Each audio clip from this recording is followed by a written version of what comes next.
Bendito Padre, muchas gracias por este tiempo en que nos reunimos para, para aprender de tu palabra, Señor. Te pedimos que tú guíes a Miguel, te pedimos que tú nos guíes a cada uno a escuchar, que estemos atentos y pues sobre todo estar dispuestos a obedecerte, Señor, abrir nuestra mente y nuestra voluntad, Padre, y pues te pedimos que tú guíes y hables a cada uno de nuestras vidas, Padre.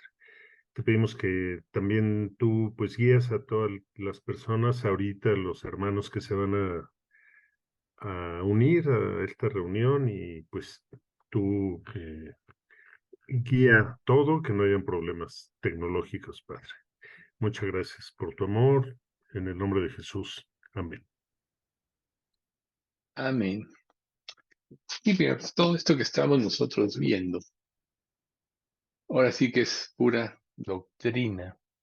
Y es muy importante para nosotros sí tener la mayor receptividad porque es un tema complicado por un lado, pero por otro lado se siembran las bases doctrinales que nos dan muchas respuestas a incertidumbres que nosotros siempre hemos tenido, ¿no? Preguntas tales como ¿por qué Dios permitió que el hombre cayera si era soberano? ¿Por qué arregló esto? ¿Por qué permitió que Satanás actuara?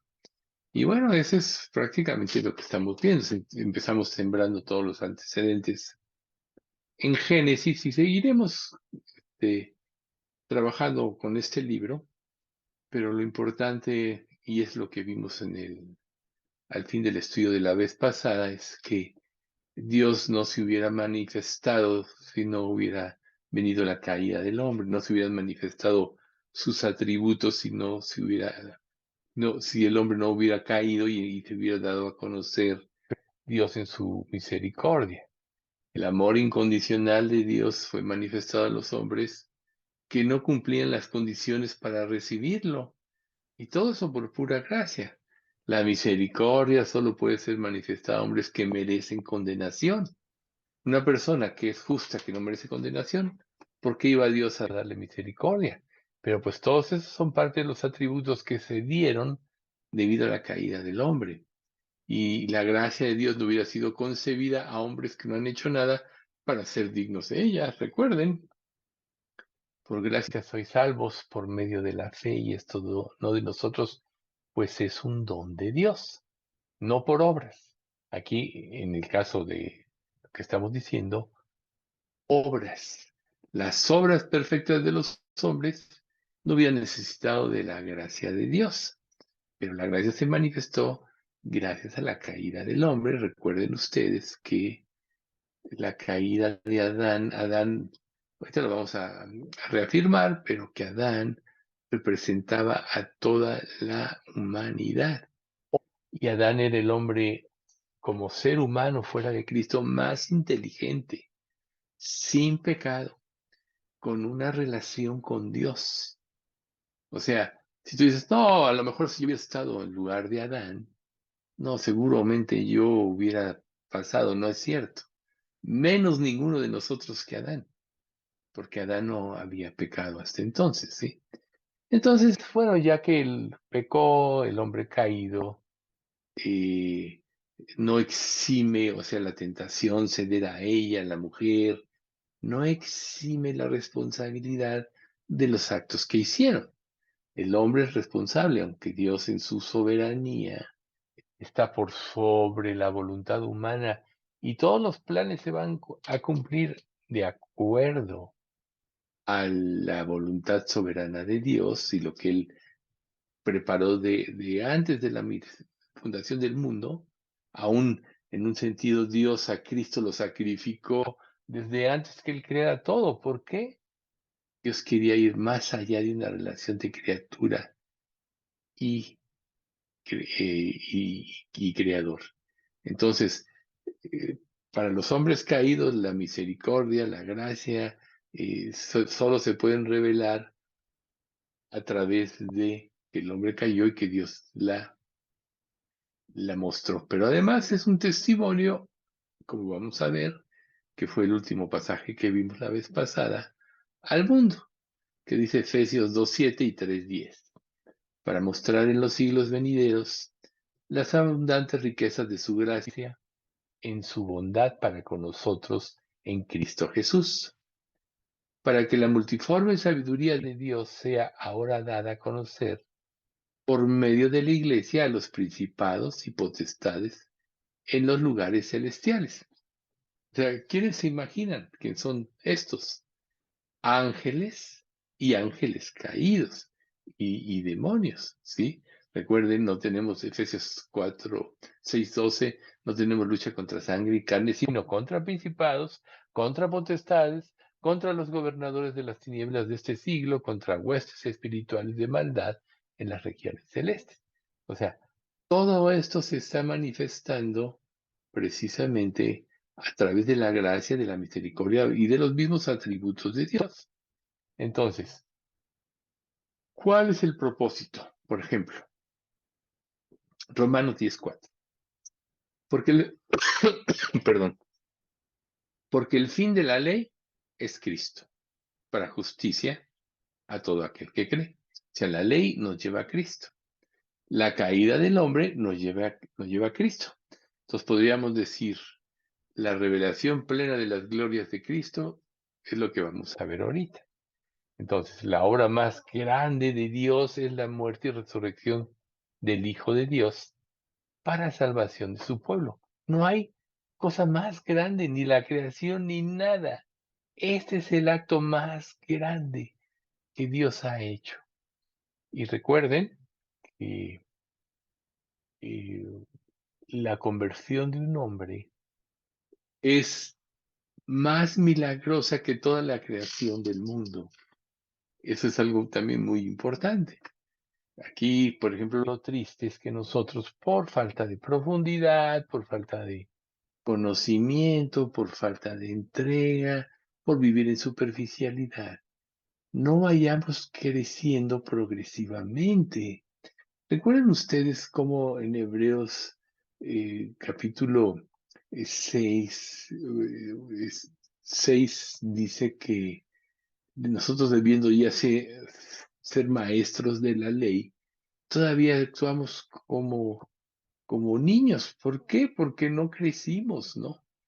Pero nosotros tenemos que ir creciendo. Entonces, ¿qué es lo que a veces nosotros venimos a este mundo, planeamos, sí, el matrimonio, nos casamos, el futuro, lo que sea, y nunca nos damos cuenta que estamos perdidos, que el remedio verdadero a la enfermedad del hombre, que es el pecado, es Jesucristo? O sea, Cristo y su gloria, recuerden, nadie puede soportar a Dios, nada puede ver a Dios y vivir. Pero el tener resplandor de Cristo, o de la gloria de Dios a través de Cristo, vale 10,000 veces más que 1,000 mundos. Imagínense ustedes, si nosotros como creyentes no estamos en un sentido creciendo en esa visión que nos lleve a dejar este mundo y lo que hay en él en cuanto a la influencia que nos induce al pecado, es que estamos en pañales todavía. Y Dios quiere que nosotros vayamos profundizando. Entonces, este pasaje de primera de Juan, de Juan 1:18, que dice, a Dios nadie le vio jamás. El unigénito Hijo que está en el seno del Padre, Él le ha dado a conocer. O sea, además de que es nuestro Salvador, que es todo lo que Él hizo, nosotros no podríamos conocer al Padre si no es a través de Cristo, como Jesús le dijo a Felipe, a Tomás, tanto tiempo he estado con vosotros, Tomás, y no me has visto. El que me ha visto a mí, ha visto al Padre. Entonces, a veces nosotros pensamos, bueno, cuando estemos en el cielo vamos a ver al Padre en plenitud, pero Dios es un ser espiritual, tú ya puedes ir viendo sus atributos, por ejemplo, su carácter, su amor, etcétera, su misericordia, su amor irrevocable y todo eso, a través de confiar en Él y a través de relacionarte con Él. Recuerda, si tú llegas a un lugar como invitado a una cena, a una fiesta, y no conoces a nadie, y empiezan las personas a platicar, pues vas a estar ajeno a lo que ellos dicen, a las vivencias que viven, te vas a sentir como realmente eres un verdadero extraño. Imagínate que con Dios es exactamente igual. ¿Cómo puedes hablar de Dios o confiar en Él si no tienes una relación con Él? Y si ya la tienes, ¿por qué no la has fomentado? ¿Por qué no la has hecho crecer? Entonces, nosotros podemos estar sufriendo mucho en nuestra vida, teniendo todavía muchos padecimientos, temores, incertidumbre, por no conocer el carácter de Dios. Por ejemplo, en Juan 12:32 vemos cómo Dios siempre nos está trayendo a Él. Jesús dijo, y yo, si fuere levantado de la tierra, a todos atraeré a mí mismo. O sea, Él quiere atraernos a Él. Él quiere que intimemos con Él. Y cuando comprendemos la grandeza de su amor, eso nos debe mover a amarle más y más. Recuerden, el amor cubrirá multitud de pecados, el amor cubrirá todas las faltas. ¿De qué amor hablamos? Del amor de Cristo. Y una vez que somos llenos de ese amor, desarrollamos el carácter de Cristo, como por ejemplo Esteban, quien cuando estaba siendo apedreado dijo lo mismo que Jesús en la cruz. Padre, no les tomes en cuenta este pecado.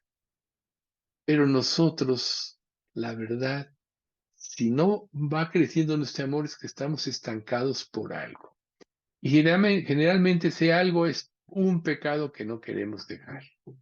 Porque si tú dices, es que no puedo tener comunión con Dios, etcétera, recuerda que también dice que Dios no es un Dios de confusión, sino de paz. Si tú le buscas, le hallarás. Entonces tu confusión estriba en que hay algo que impide, algún ídolo, que impide que tú intimes más con Él.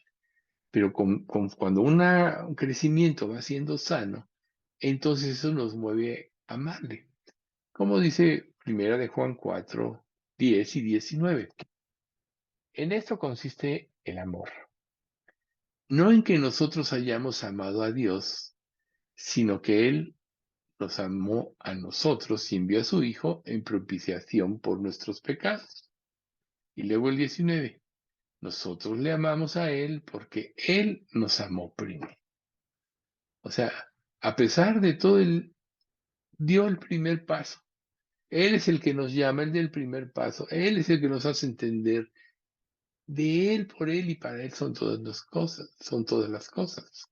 Entonces, si nosotros no entendemos esto, es que realmente estamos en tinieblas, estamos en pañales, ¿sí? Porque ¿quién podría tomar el lugar de Dios, el lugar de Cristo? Nada, nadie, solo Dios. Por eso es que Dios Hijo se hizo hombre y es el único camino al Padre. De hecho, recuerden, yo soy el camino, la verdad y la vida. Nadie viene al Padre sino por mí. Y en ningún otro hay salvación porque no hay otro nombre bajo el cielo dado a los hombres por medio del cual seamos salvos.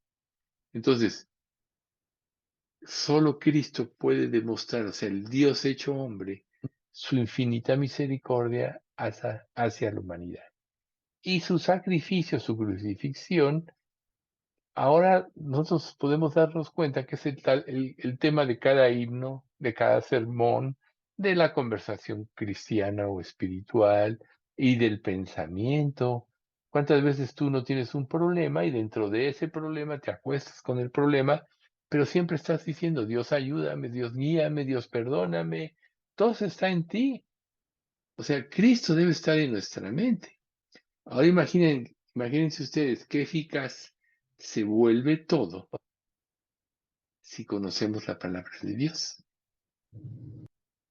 que la palabra de Dios guíe tus acciones, que los versículos de la Biblia te guíen en las decisiones que tienes que tomar, o te alienten, o te hagan confiar en Dios, o te den paciencia para esperar la respuesta de Dios. ¿Sí?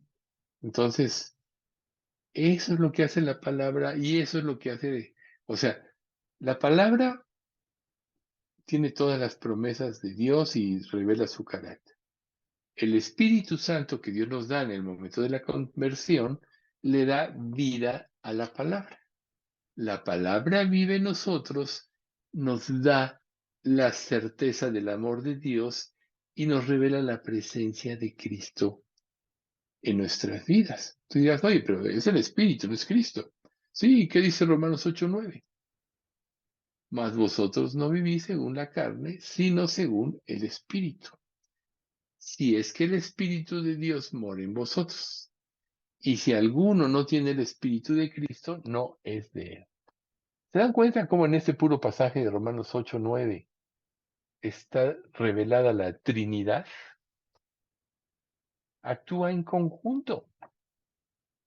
Pero el Espíritu de Cristo es el Espíritu Santo, ¿sí? Y es el Espíritu de Dios Padre, porque son un solo ser. Entonces, sin la caída, la redención nos sería desconocida y no podríamos magnificar el nombre de Dios. Seríamos quizá como los ángeles, anhelando mirar algo que nunca habríamos experimentado de otra manera. Por ejemplo, 1 de Pedro 1:12. A estos, los ángeles, se les reveló que no para sí mismos, sino para nosotros, administraban las cosas que ahora os son anunciadas por los que os han predicado el Evangelio, por el Espíritu Santo enviado del cielo. Y aquí viene la frase, cosas en las cuales anhelan mirar los ángeles.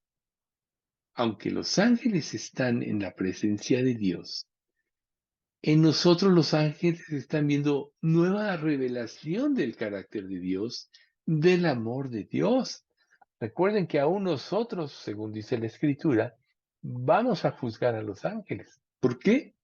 Porque los ángeles son creadores, son mensajeros para ayudar a todos los que heredaremos la vida eterna y ayudan a Dios en el cumplimiento de su voluntad. Pero Dios a nosotros nos hace hijos, nos hace como Jesús. Recuerden, y por cuanto sois hijos, Dios envió a vuestros corazones el espíritu de su Hijo. Por cuanto sois hijos, somos coherederos de todas las cosas con Cristo. Cristo es el primogénito entre muchos hermanos. Entonces, el hecho de venir a este mundo, el hecho de haber conocido a Dios y el hecho de que seamos hijos de Dios, nos hace parte de ser Dios. Y si tú dudas de esto, tan solo acuérdate del capítulo 17 de Juan. Donde yo estoy, quiero que ellos estén. Como si tú y yo somos uno, quiero que nosotros seamos, que ellos sean uno con nosotros, en unidad. Ahí está. Por eso nosotros vamos a juzgar los ángeles, porque somos hijos de Dios. Somos una creación superior. ¿Cómo hubiera podido ser esto si no hubiera ocurrido la caída del hombre? Entonces, muchas personas dicen, y esto es una blasfemia, que la cruz del Calvario es como el plan B de Dios, ya que como él falló en la creación del Edén con Adán, porque Adán cayó, si Adán cayó, Dios cayó, perdón, Dios falló, eso es una blasfemia, porque Dios más bien, a través de la caída del hombre, iba a manifestar, reitero, sus atributos, su amor, su misericordia, etc. Entonces debemos de saber que Cristo es el evento principal al cual todas las obras de la providencia de Dios señalan. O sea, todo apunta a Cristo. Todo apunta a la redención. todo el universo, todos los planetas, las estrellas, los soles, las galaxias, las constelaciones, todo apunta a Cristo. Acuérdense ustedes, por ejemplo, cómo el universo, como dice que los cielos serán enredados como un pergamino, y la tierra y las obras que en ella hay serán deshechas. O sea, todo lo que a nosotros nos causa admiración, y ahí vemos a las naciones mandando sus satélites que a Marte y todo eso, y tan solo es aquí nuestro sistema solar. Pero luego está la constelación a la cual pertenecemos y luego está el universo. Eso infinito, incomprensible para el hombre, Dios lo va a enrollar así, en un momento.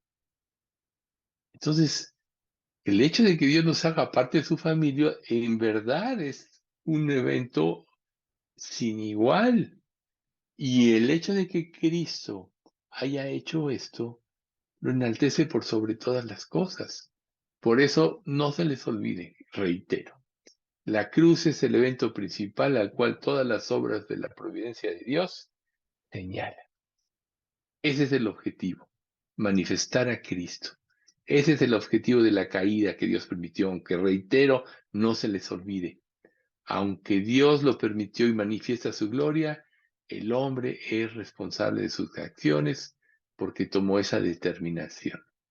Que Dios en su infinita sabiduría use o sobrepase en sus planes todo esto, ya está fuera del alcance humano. Por eso Dios quiere que vivamos por fe. Entonces, la cruz era necesaria por causa de la caída. Recuerden ustedes, Dios es amor, Dios es justo. Esos son los atributos de Dios. No se pueden separar. Si Dios perdonara sin arrepentimiento o sin que se juzgara el pecado, ya no sería perfecto, no sería Dios. Entonces, para que se satisficiera su justicia, alguien tenía que cumplir y ese fue Cristo. Cumplir Jesús, la voluntad de Dios y morir por nuestros pecados. Y eso ser imputado a nosotros es lo que muestra la grandeza de Dios y su caída y satisface la justicia de Dios. Entonces, una vez que se satisface la justicia de Dios, como dice Romanos 8, ¿qué nos puede separar del amor de Cristo? ¿Verdad? Tribulación, angustia, persecución o muerte, peligro, espada, hambre, desnudez, etcétera. Nada nos puede separar del amor de Dios. ¿Cómo nosotros podemos permitirnos andar jugando todavía con el pecado, con la decisión si me entrego o no? Realmente, fríamente, deberíamos renunciar a lo que somos para vivir 100% para Cristo. Pero grábatelo en tu mente. La medida de tu entrega es la medida de tu comprensión de la obra de Dios. Y si tú no estás creciendo en esa comprensión, te vas a quedar estancado. Por eso, en el mismo capítulo 6 de Hebreos, se dice que las personas que fueron iluminadas en un tiempo, que fueron partícipes del Espíritu Santo, no es que fueron salvos y recayeron y perdieron la salvación, sino que el Espíritu Santo los convenció de justicia, de pecado y de juicio, y rechazaron, puedan ser otra vez, aplicarse otra vez la cruz con ellos y exponiendo la cruz a vituperio, como más o menos dice Hebreos. Entonces, todos somos iluminados por el Espíritu Santo para arrepentimiento. Una vez que se cumple esa obra y tenemos esa convicción, viene el arrepentimiento, viene la fe, que es un don.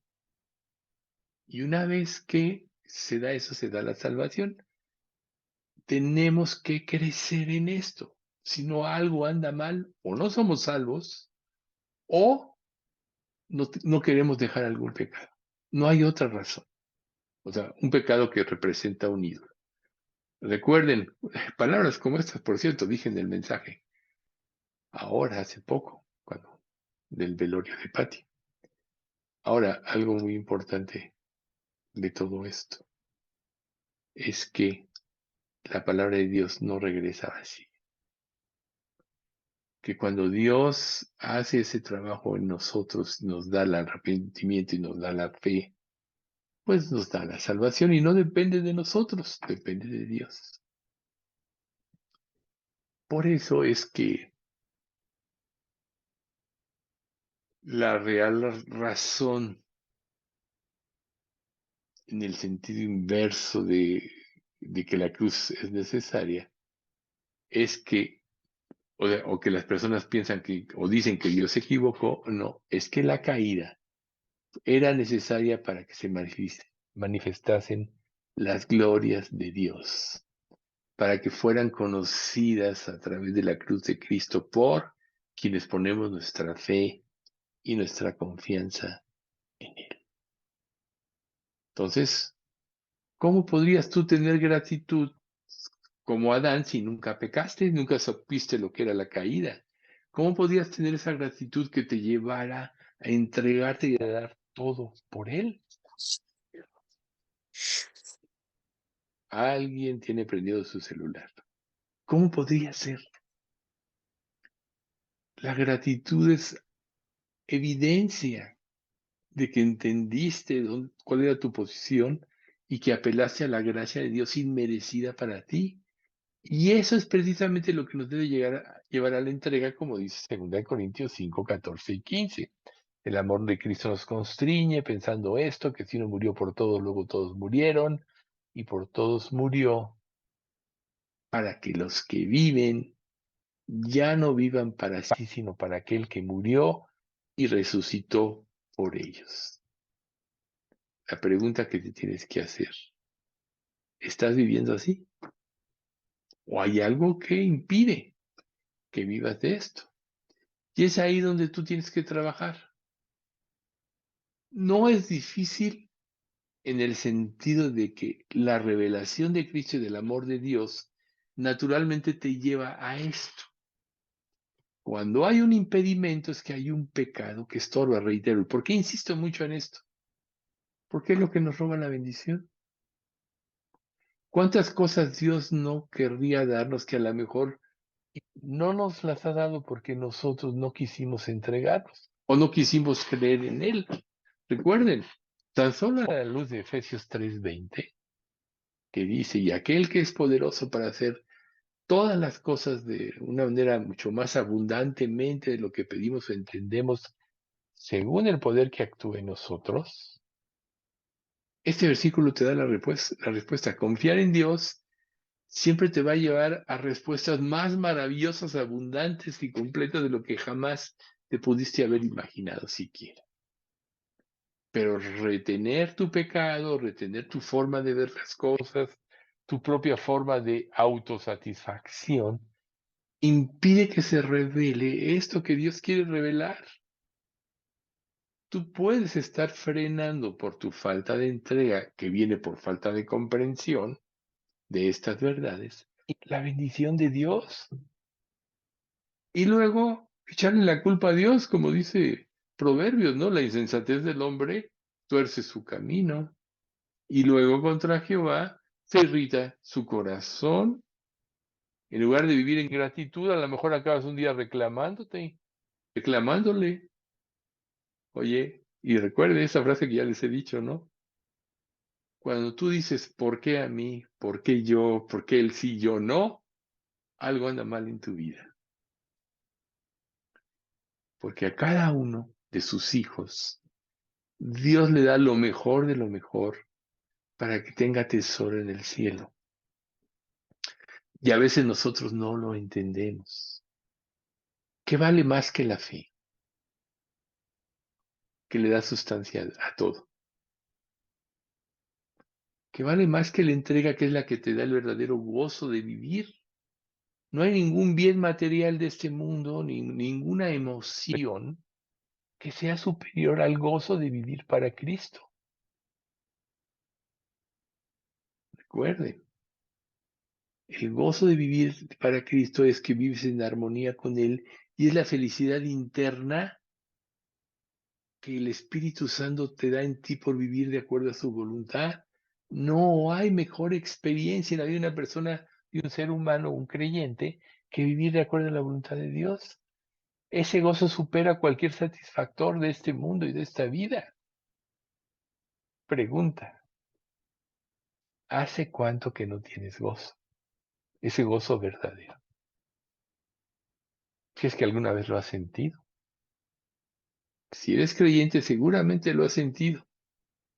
Que hiciste la voluntad de Dios, diste un paso de fe, Dios te dio una respuesta, etcétera. Pero pregúntate, ¿hace cuánto que no tienes ese gozo? ¿No acaso nos dice la Escritura, en tu presencia hay plenitud de gozo? Salmo 16. Delicias a tu diestra para siempre. O sea, en tu presencia hay plenitud de gozo. Por tanto, si hace mucho que no hay gozo en nuestra vida, quiere decir que no estamos en su presencia. Quiere decir que no, o no somos salvos o no queremos dejar algo que consideramos superior a lo que Dios nos puede dar por ignorancia de la grandeza de Dios. O sea, intelectualmente, Dios nos dio todo en Cristo. Todo. ¿Qué puede ser mayor que Cristo? Nada. Por tanto, ¿qué puede ser mayor que vivir en comunión con Cristo? Nada. ¿Y por qué lo estás cambiando? Ese es el punto aquí importante.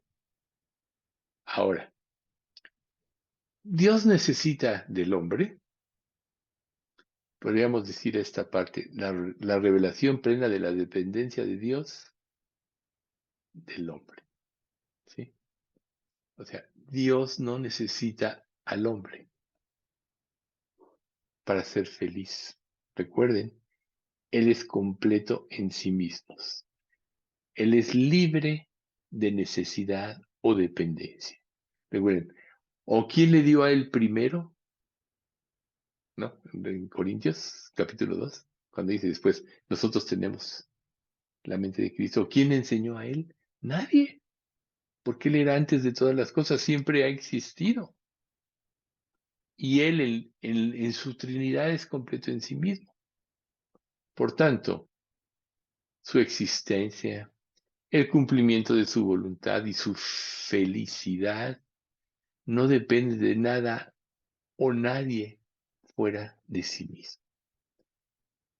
Por tanto, si tú nos entregas, Dios no va a sufrir, porque es completo en sí mismo. Vas a sufrir tú. Dios te da las bases para la felicidad, para estar en tu presencia. Recuerde, su presencia y plenitud de gozo. Dios te da las bases, te da los principios de la palabra. Por eso es tan importante aprender los principios. Pero no depende, o sea, tu felicidad, tu entrega, si tú te entregas o no, a Él no lo hace infeliz o lo hace menos. Él nos ama, pone todas las bases. ¿Sí? Una vez le dijo a Israel, es que si tú no haces esto en secreto, llorará mi alma. No porque sea infeliz, sino por lo que se estaba perdiendo Israel. Entonces, en ese sentido, sí, Dios puede decir, mira de lo que te estás perdiendo, todo lo que yo te puedo dar. Por eso no lo hace infeliz. Por eso es que Dios es el único que puede ser, que es un atributo verdaderamente autoexistente, autosustentador, autosuficiente, independiente y libre. Atributos de Dios. ¿Ven ustedes? ¿Cómo podríamos conocerlos si no hubiéramos caído, como decíamos al principio del estudio? Todos los demás seres derivan su vida y bienestar de Dios. O sea, respiras gracias a Dios, comes gracias a Dios, vives gracias a Dios, estás en este mundo gracias a Dios, etcétera. Por Él, de Él y para Él son todas las cosas. Por tanto, nuestro hálito, el día que dejemos de respirar, es porque a Dios así lo quiso y terminó nuestro tiempo. Si eres salvo, disfrutarás eternamente de Dios. Pero ¿por qué no disfrutar de este tiempo? ¿Por qué no padecer de las aflicciones de Cristo? ¿Por qué no aprender a negarte a ti mismo en cuanto a los deseos engañosos que batallan contra el alma para dar paso a la voluntad de Dios? Si entendiéramos esto, viviríamos para hacer la voluntad de Dios y no daríamos paso sin estar seguros de que estamos por el camino correcto. Y como Dios no es un Dios de confusión, cuando verdaderamente dependes de Él siempre te muestra. Él no te deja en la incertidumbre.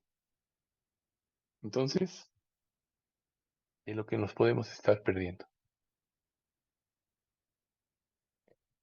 Dios es fiel por Él mismo. Por eso es que todo lo que dice es verdad. Dios no es hombre para que mienta, ni hijo de hombre para que se arrepienta. Él dijo y no hará. Pero ¿cuántas veces no pecas por no saber esperar? ¿Tú sabías que, por ejemplo, que en el tiempo de la espera Dios está haciendo, formando carácter en ti, un carácter cristiano? Pero nosotros muchas veces nos desesperamos como niños chiquitos porque queremos nuestro helado ya. No importa que vayamos a medio desierto, ¿no? En un carro, por ejemplo.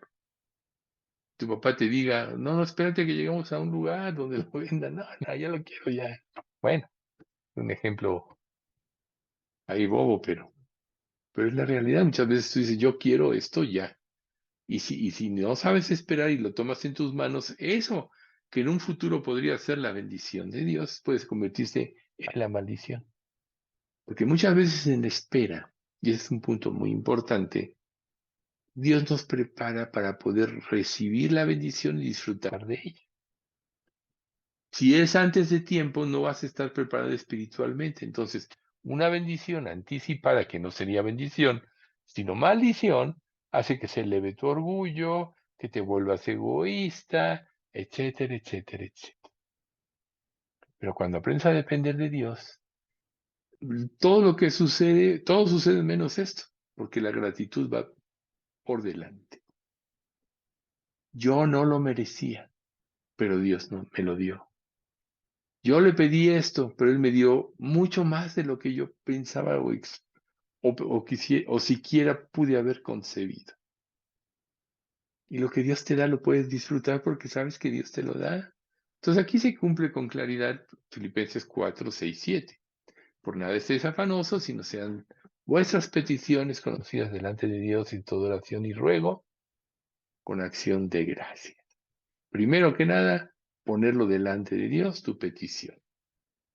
Cuando logras depositar, aunque no obtengas inmediatamente tu petición o no lo obtengas nunca porque no te convenía, viene el 7. Y la paz de Dios que sobrepasa todo entendimiento, guardará vuestros pensamientos en Cristo Jesús. Guardará vuestras mentes y vuestros pensamientos en Cristo Jesús, Señor nuestro. Lo importante es que tú sepas que Dios tiene para ti lo mejor de lo mejor y ya te lo dio en Cristo. No necesitas nada más. Todo lo demás son vanidades ilusorias. ¿Por qué afanarte por algo? Mejor espera que Dios te dé y no pienses en nada. Vive para Él, vive para servirlo. Y Él no es deudor de nadie. ¿No dice acaso Busca primero el reino de Dios y su justicia y todo lo demás te vendrá por añadidura. Ahí debes de concentrarte, no en cuánto merezco, no en que no me das, es que no cumples mis deseos, mira cómo estoy, mira cómo vivo. Nada de eso debes de concentrarte, sino en servirle a Él, porque ahí está el gozo y la felicidad, aunque no tengas nada. Por eso Pablo dijo, he aprendido a contentarme cualquiera que sea mi situación. O sea, lo que Dios le trajera, eso era, y naufragó, y le dieron latigazos muchas veces, 40 latigazos menos una, etcétera. He aprendido a vivir en abundancia, he aprendido a vivir en necesidad, por todo estoy puesto y para todo. ¿Podrías tú decir lo mismo?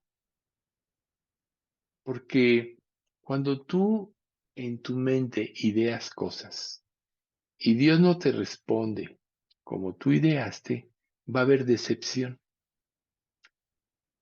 Y la cuestión aquí es que Dios nunca, nunca te va a responder como tú piensas que Él debe responderte. Él siempre va a ir más allá, pero va a ir más allá aún de nuestro entendimiento. Él te va a dar la verdadera riqueza. Y cuando la descubres y la puedes apreciar, entonces eres feliz, aunque no tengas nada. ¿Cuál creen ustedes que es el verdadero privilegio para la vida de un creyente? Una vez que ya fue salvo, que Cristo es su Señor y Salvador, etc. Darle la gloria a Dios. Ese es el mayor privilegio que podemos tener. Pero ¿cómo le vas a dar la gloria a Dios si vives para ti mismo?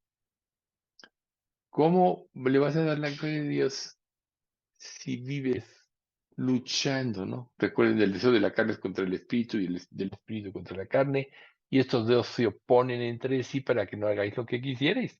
Estas luchas todas las tenemos. Pero ¿quién debe de ganar la lucha? Cristo.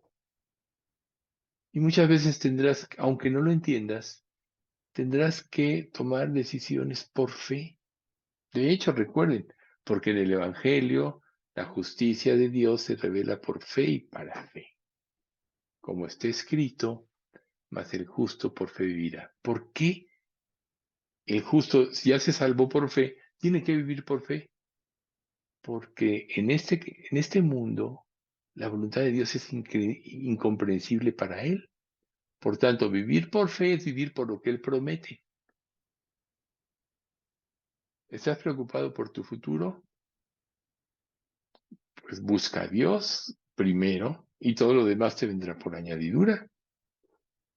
A veces Dios mueve las circunstancias porque Él puede traerte bendición y tú hacer de la bendición un ídolo. Entonces Dios te tiene que mover las circunstancias para que sepas que la bendición de Jehová es la que enriquece. Él puede tener instrumentos, pero es Dios el que te bendice y no añade tristeza. Recuérdate esto. Entonces, tú crees que te saliste, que le hiciste la voluntad de Dios, etcétera. A lo mejor no quisiste escucharlo y todo sale mal. Esa no es la bendición de Dios. Tomaste tu vida en tus manos. No dependiste verdaderamente de Él.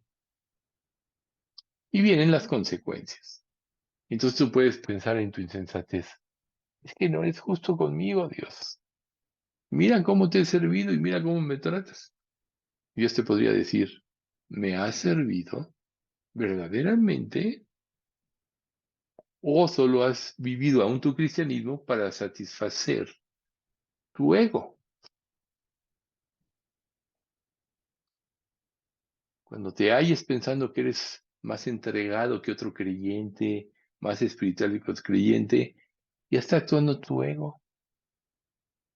¿Acaso no la escritura te dice que debes de ver a los demás como superiores a ti mismo? A lo mejor llega una persona humilde, iletrada que te puede dar clases de fe. Tú con toda tu preparación, pues porque vives de acuerdo a la lógica de este mundo y al sistema de valores de este mundo, no entender. Muchas veces pasa esto. Acuérdense de Balaam, la máxima acción, le habló un burro. ¿Y qué podemos decir en el Salmo 32? No seas como como dicen, como el burro, que tiene que ser sujetado con cabeza y con freno, si no, no se acercan a él. Caballo, creo. ¿Perdón? Caballo. No seas como el qué, caballo o como el burro. Oh, sí, no, dice el pasaje, ¿no? Que no seas como el caballo, No, como el mulo, como el mulo. vámonos al Salmo Creo que dice treinta lo y mismo. No seas como el caballo, como el mulo. Bueno, ¿qué les parece si Perdón. nos vamos al Salmo 32 y lo checamos? Nada más para aclarar aquí el asunto y así dejarlo bien. Dice, no seas como el caballo o como el mulo. Ujú. Te damos la razón, bendito. Entonces, pues bueno, ahí está. Que tiene que ser sugestado como con cabestro y con freno, si no, no se acercan a ti. Ahí está. Entonces, si el universo no fue solamente creado por Dios, sino que también depende del poder continuo de Dios para sostenerlo y preservarlo, ¿cuánto más nuestra vida?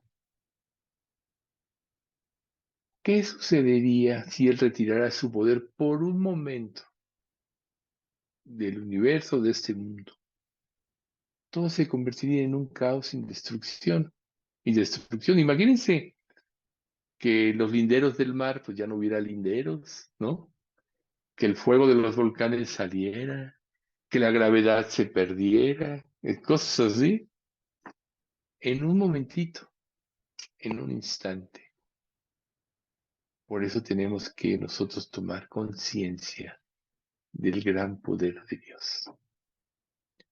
Entonces, todo esto se aplica al carácter de los seres, de los ángeles, de todos los seres creados por Dios. Dios los sostiene. Adán en el paraíso y Satanás en el cielo, aunque fueron creados justos y santos, no pudieron continuar en su estado, en tal estado, sin la gracia sustentadora y preservadora de Dios. Aquí está la última frase, la clave. Es su gracia. Recuerden ustedes que los atributos de Luzbel son muy parecidos a los de Cristo. Y este hombre, o este ser, mejor dicho, este ángel, cayó, porque no entendió su gracia. Adán era perfecto, no tenía pecado, y cayó, porque no entendió que la gracia era lo que lo sustentaba. Entonces, ¿cuánto más nosotros podemos estar firmes y cuán rápido caeríamos sin la misma gracia? Aún como creyente. A veces nos acostumbramos nosotros a vivir en la gracia y al rato lo tomamos como algo cotidiano, que Dios derrame su gracia. ¿Y saben qué peligro tiene esto? Que perdemos la gratitud. Por eso es tan importante cada día recordar de dónde nos sacó Dios, quién nos ha sostenido y quién cumplirá su propósito en nosotros. Tú todavía estás como creyente en este mundo porque todavía Dios tiene que cumplir en ti un propósito. Cuando se cumpla, te recogerá y te llevará a su presencia. Por eso hay un pasaje que dice, estimada es delante de Dios la muerte de sus santos. Pero imagínate que por vivir a tu manera, fuera de la entrega, etcétera, Dios te recorte ese tiempo. Tenemos ejemplos en la Biblia, Alejandro el Calderero, etcétera, ¿no? Demas, amando este mundo, nos abandonó, nos ha abandonado. Muchos de ellos murieron anticipadamente. ¿Por qué? Porque no quisieron depender de esta gracia. Digo, suponiendo que fueron creyentes, ¿verdad? Entonces, nuestra caída o el estar conscientes de nuestra condición es lo que nos muestra la necesidad constante de depender de Dios y que Él es el proveedor. El éxito en la vida cristiana depende de depender totalmente de Él.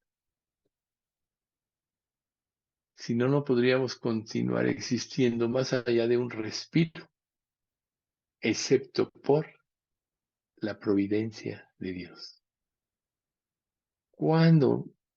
Perdón, cuando menos deberíamos perseverar en los caminos de justicia, o sea, y de santidad, que es lo que Él nos está mostrando. O sea, no es casualidad que nosotros ya hayamos visto en este tiempo precisamente el proceso de santificación en la vida creyente, que ahora estemos viendo la santidad de Dios, que ahora estemos viendo su creación y la revelación de su poder. ¿Y por qué? Porque Él quiere nuestro corazón, Él quiere glorificarse en nuestras vidas, Él quiere que vivamos en la abundancia, en las riquezas de su gracia, que son en Cristo. Él quiere todo eso de nosotros. Si Él no tuviera un plan que sobrepasa los sufrimientos que podemos tener por vivir en este mundo, porque sí, tenemos un cuerpo y enfermamos, somos víctimas quizá de una injusticia, a lo mejor un día alguien de nosotros lo asaltan o le hacen un fraude en su tarjeta. Todos nos puede pasar esto, ya nos ha pasado a algunos. Todo esto podría suceder y Dios nos lo podría evitar, pero hay algo más grande. Y te lo dice Filipenses 1:29. Porque a vosotros os es concedido por causa de Cristo, no solo que creáis en Él, sino que también padezcáis por su nombre. Es un privilegio que Dios nos haya dejado este mundo con un objetivo: servirle. Entonces imagínate qué triste es cuando tú pierdes la pista. Imagínate que pierdas el camino por ir tras vanidades ilusorias. ¿No acaso te dice un pasaje: los que siguen vanidades ilusorias, su misericordia abandonan? Imagínate, qué desperdicio, qué pérdida de tiempo, cuando deberías de pensar en ti: no debo perder un segundo en servir a Dios. Ahora, ya el pasado ya ocurrió.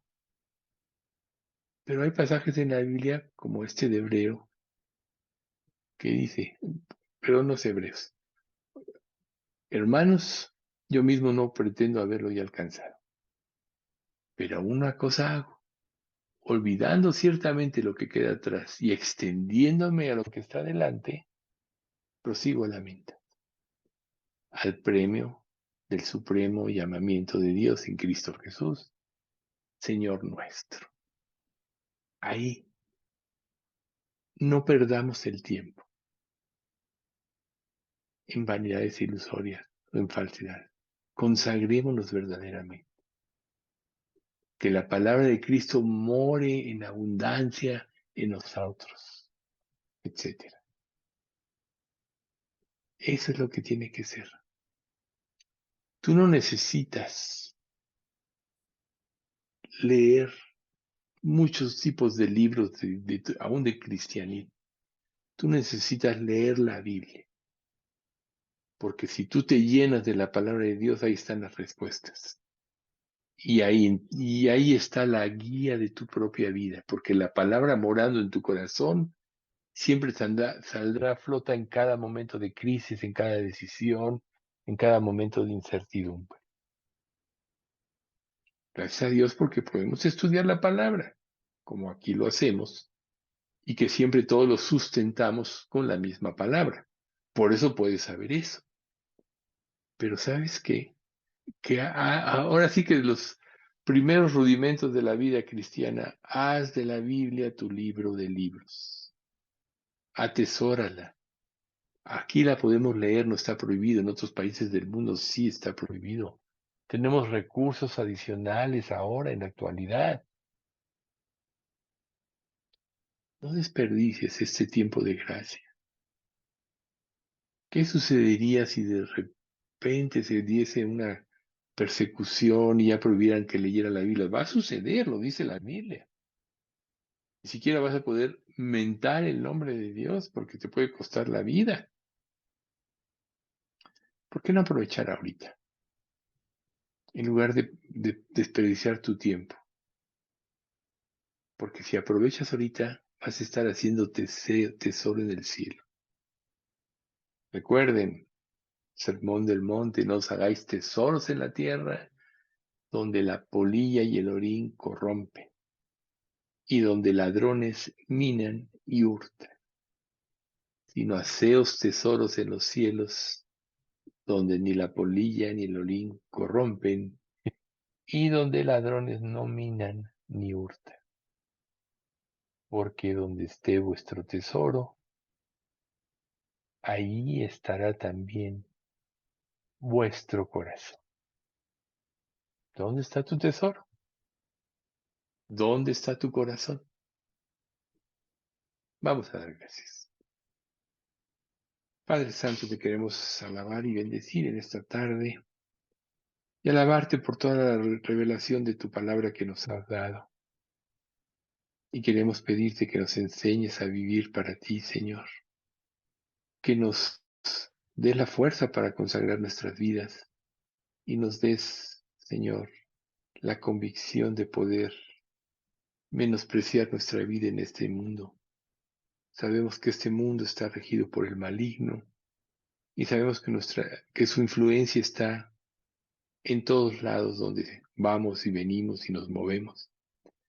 Pero también sabemos que tu gracia nos guarda y tu poder máxime si la palabra de Dios está morando en nuestro corazón, porque se va a interponer a los deseos engañosos de esta vida y nos llevará o nos trasladará a las verdades del reino de tu amado Hijo. Te pedimos, Padre, que nos guíes a la verdadera entrega, a la verdadera consagración, que bendigas a nuestra iglesia, Señor, pequeña, pero que seamos un grupo de creyentes comprometidos, verdaderamente consagrados, que queramos vivir para hacer tu voluntad. Padre, trae la salvación a todos aquellos que aún no te han entregado su vida en nuestra iglesia. Trae, Señor, la convicción producida por tu Espíritu que lleve al verdadero arrepentimiento, para que podamos ser unánimes en fe y todos hablemos con una misma mente y un mismo parecer, de acuerdo a la palabra de Dios. Sabemos, Padre, que nuestro suspiro no te es oculto, que si nos deleitamos en ti, tú concederás las peticiones de nuestro corazón, y aún muchas cosas abundantes harás, Señor, pero lo más importante es ese tesoro en el cielo donde ladrones no minan ni hurtan y nadie nos puede robar. Enséñanos a vivir por ello, aunque en esta vida no tengamos nada. Señor, enséñanos a vivir como si no tuviéramos nada. Sabemos que tú nos has proveído de bendiciones, pero que no pongamos el corazón en ellos, sino también solo en ti, Señor, y en el camino de tu voluntad. Te rogamos, Padre, que te acuerdes de nuestros familiares, padres, hermanos, nietos, hermanas, tíos, los traigas a ti, Señor. Concede la salvación de nuestras familias. Todo esto en nombre de Cristo Jesús. Amén.